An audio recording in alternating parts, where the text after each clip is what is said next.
¿por qué hablar de sexo en la iglesia? ¿Acaso no es un tema demasiado privado o incluso pecaminoso? ¿Por qué, si es algo tan común en la vida, sigue siendo un asunto rodeado de tanta confusión, culpa y dolor? El mundo habla del sexo todo el tiempo, pero muchas veces lo hace sin entender su verdadero propósito. Mientras unos lo ven como un simple placer sin límites, otros lo consideran un tabú del que mejor no hablar. Pero, si Dios creó el sexo, ¿no debería ser Él quien nos diga cómo vivirlo? En este estudio haremos un recorrido sencillo y directo por lo que la Biblia dice sobre la sexualidad. No vamos a profundizar demasiado hoy, pero queremos sentar las bases de lo que Dios diseñó desde el principio. Y aquí es donde tú entras en la conversación. Si hay algún tema que te gustaría que exploremos más a fondo en próximos estudios, déjanos tu comentario. Queremos saber qué dudas tienes y qué temas te gustaría que tratemos con mayor detalle. Así que quédate hasta el final, porque hoy comenzamos a descubrir lo que Dios realmente dice sobre el sexo. En primer lugar, la Biblia enseña el diseño divino para la sexualidad. ¿Alguna vez te has preguntado por qué existe el sexo? No es un simple accidente de la naturaleza, ni una invención humana. Dios lo creó con un propósito claro y bueno. Desde el principio, la Biblia nos muestra que el sexo fue diseñado por Dios para el disfrute, la intimidad y la procreación dentro del matrimonio. En Génesis, capítulo 1, los versos del 27 al 28 dicen: «Y creó Dios al hombre a su imagen, a imagen de Dios lo creó, varón y hembra los creó. Y los bendijo Dios, y les dijo: fructificad y multiplicaos, llenad la tierra y sojuzgadla». Dios creó al hombre y la mujer a su imagen y les dio el don de la sexualidad para que fueran uno solo en el matrimonio y pudieran multiplicarse. El sexo, en su diseño original, es una bendición. No es sucio, no es un pecado en sí mismo, ni es algo de lo que debamos avergonzarnos cuando se vive dentro de los límites que Dios estableció.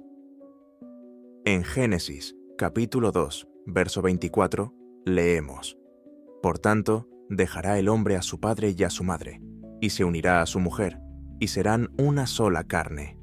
Aquí vemos que el sexo tiene un contexto diseñado por Dios, el matrimonio.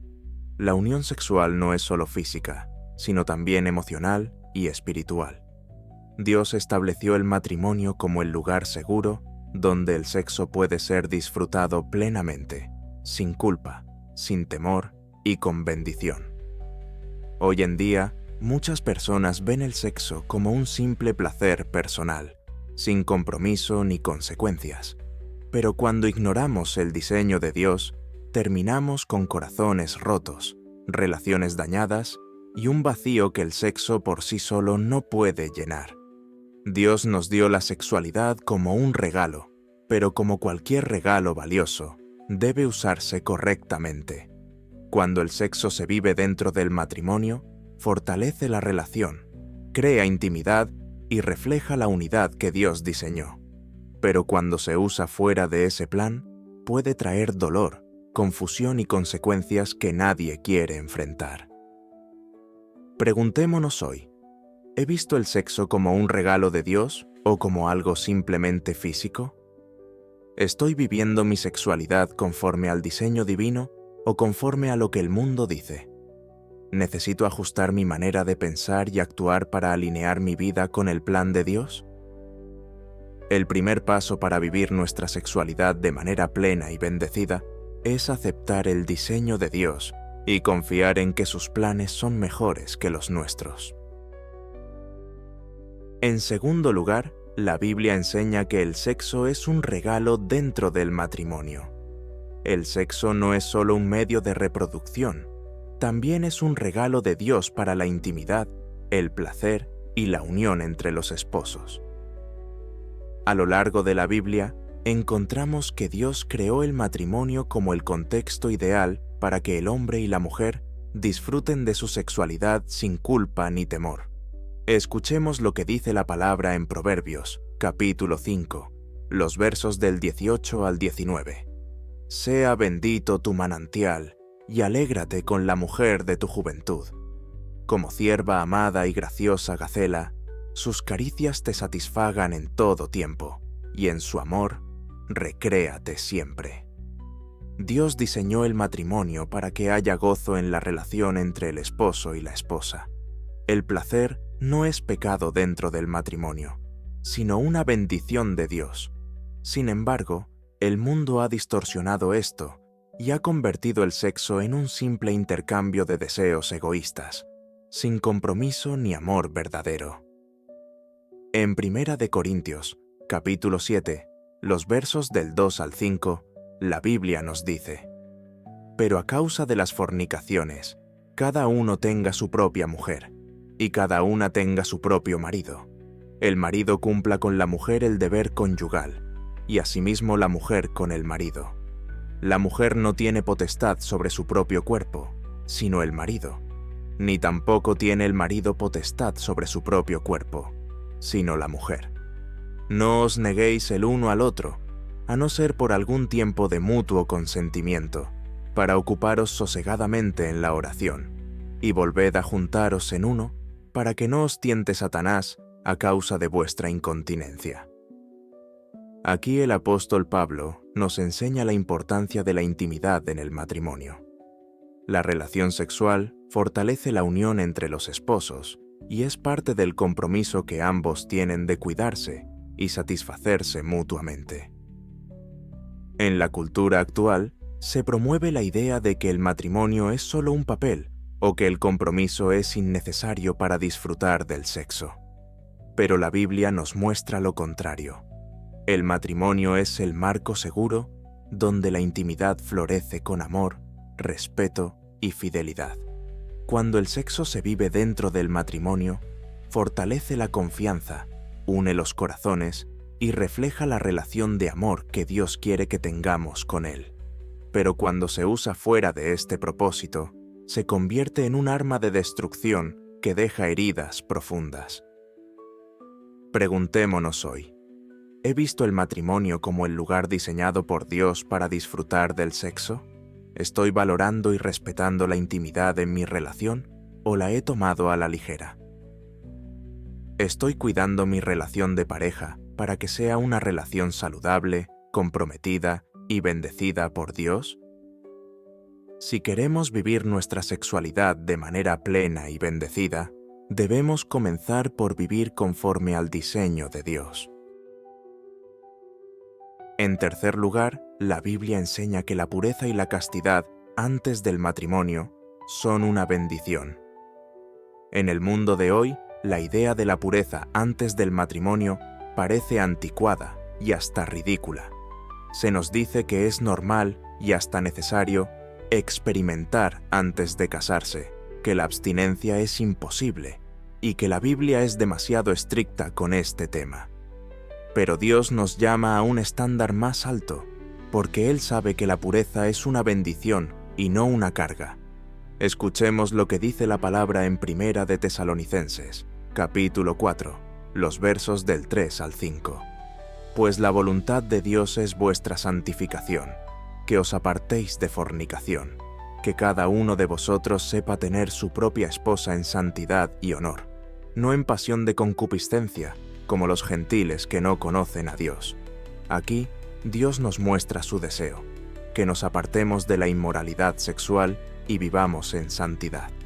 En lugar de entregarnos al deseo descontrolado, debemos aprender a respetar el cuerpo que Dios nos ha dado y a honrar a nuestra futura pareja con fidelidad, incluso antes del matrimonio. En Hebreos capítulo 13, verso 4, la Biblia dice: honroso sea en todos el matrimonio y el lecho sin mancilla, pero a los fornicarios y a los adúlteros los juzgará Dios. Dios no nos da estas instrucciones para limitarnos, sino para protegernos. La impureza sexual trae consigo sufrimiento, desconfianza y consecuencias dolorosas.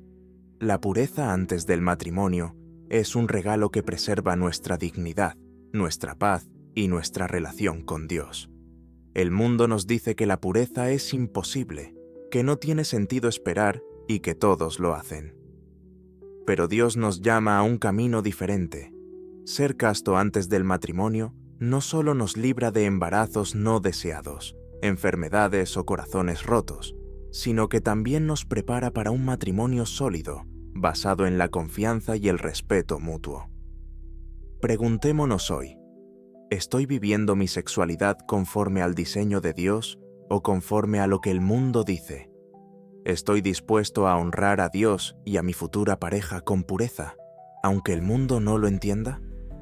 Si he caído en la impureza, ¿creo que Dios puede restaurarme y darme un nuevo comienzo?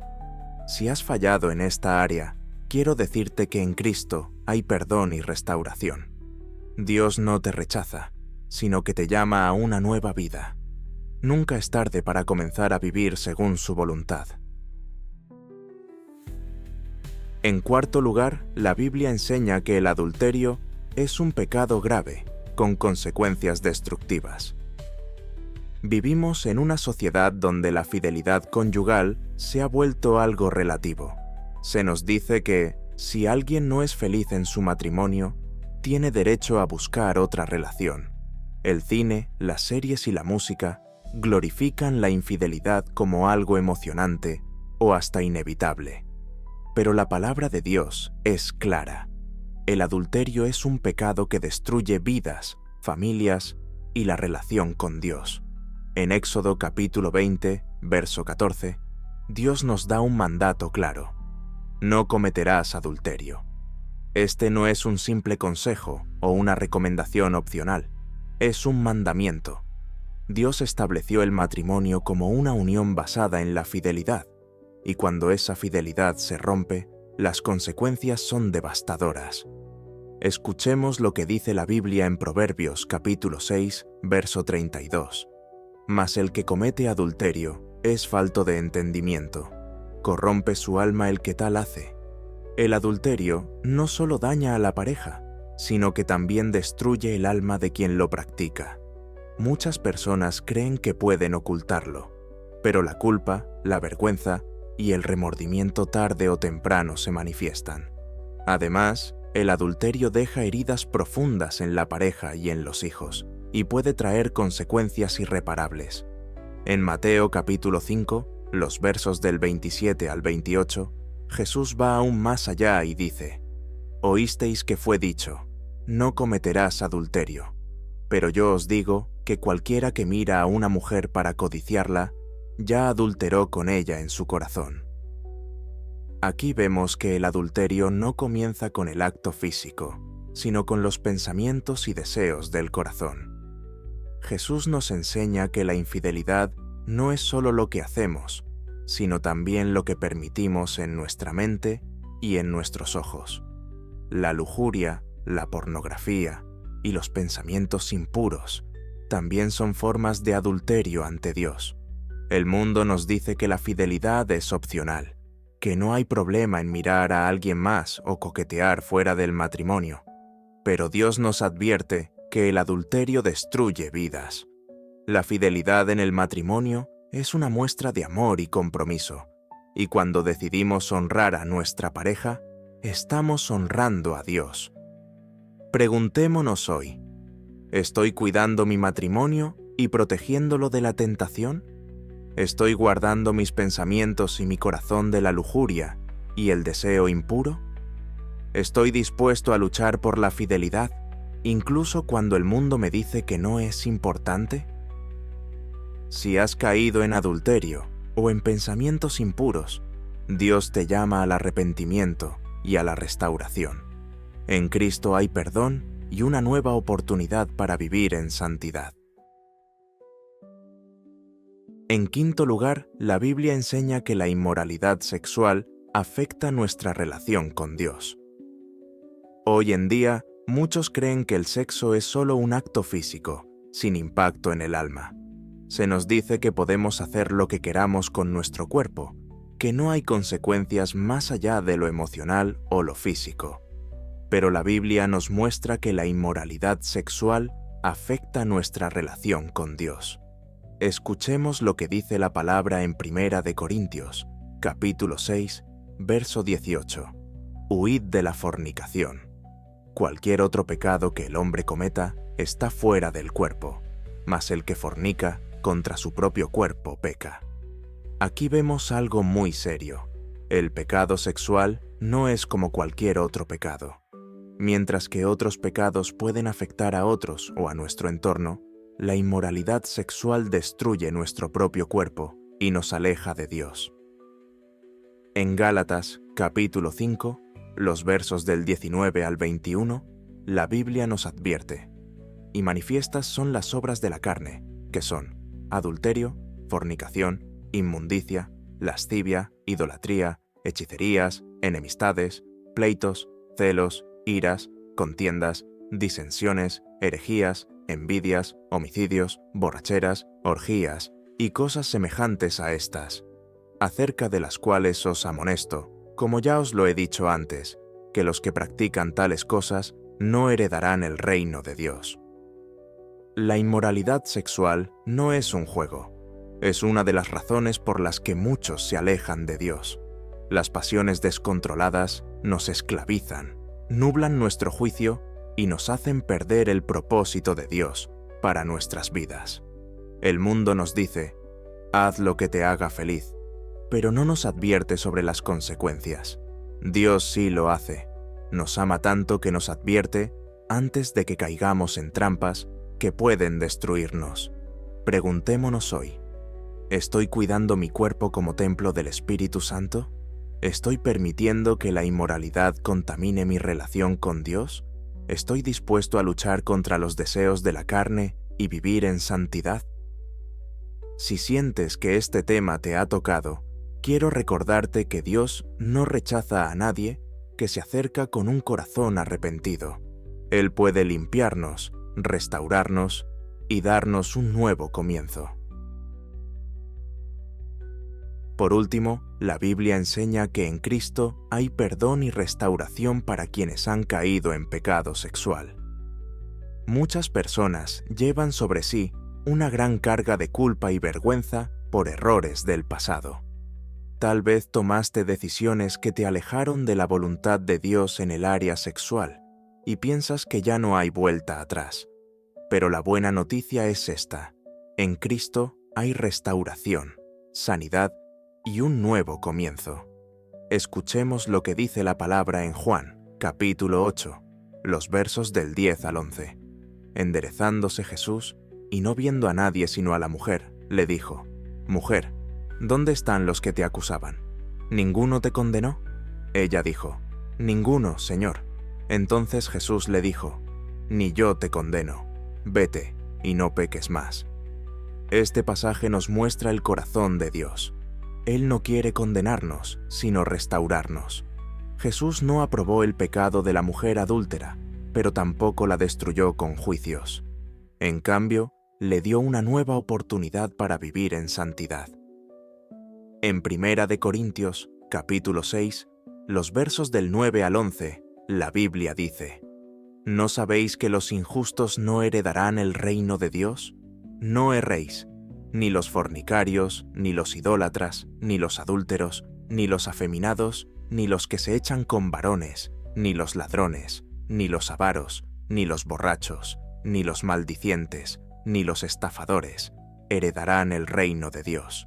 Y esto erais algunos, mas ya habéis sido lavados, ya habéis sido santificados, ya habéis sido justificados en el nombre del Señor Jesús y por el Espíritu de nuestro Dios. Qué hermoso mensaje de esperanza. Muchos en la iglesia han tenido un pasado de pecado, pero Dios los transformó.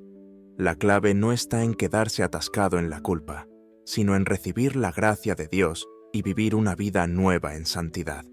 Tal vez te has alejado de Dios por malas decisiones en esta área.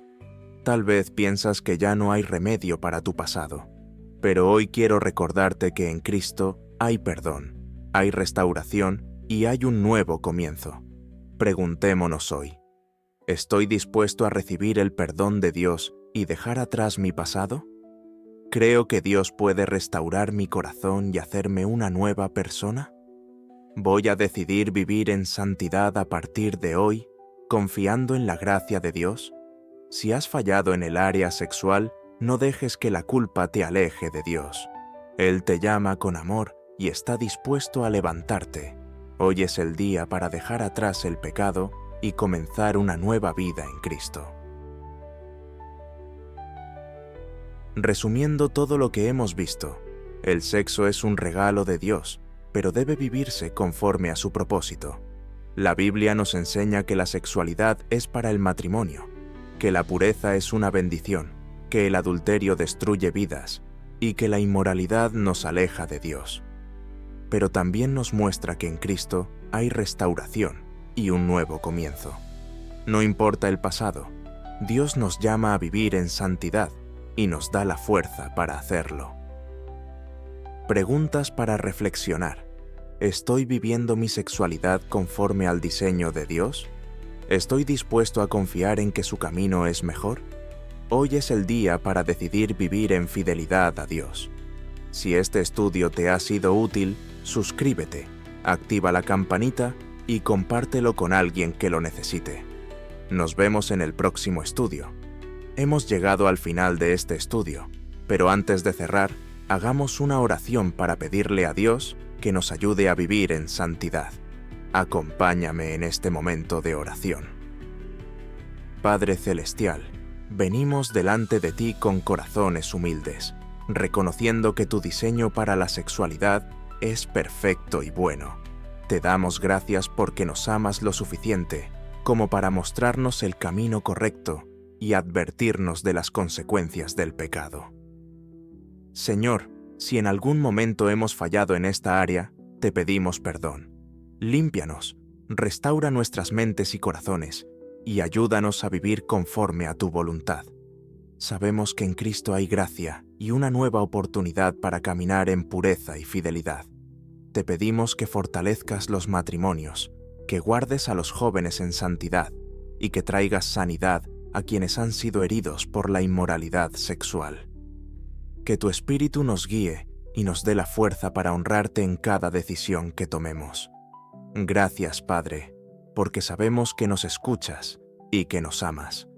Nos entregamos a ti y te pedimos que hagas tu obra en nosotros. En el nombre poderoso de Jesús. Amén. Si este estudio ha sido de bendición para ti, suscríbete al canal, activa las notificaciones y comparte este video con alguien que lo necesite. La verdad de Dios debe llegar a más personas, y tú puedes ser parte de ello. Déjanos en los comentarios qué tema te gustaría que profundicemos en próximos estudios sobre la sexualidad en la Biblia. Queremos responder a tus dudas con la palabra de Dios. Nos vemos en el próximo estudio. Que Dios te bendiga.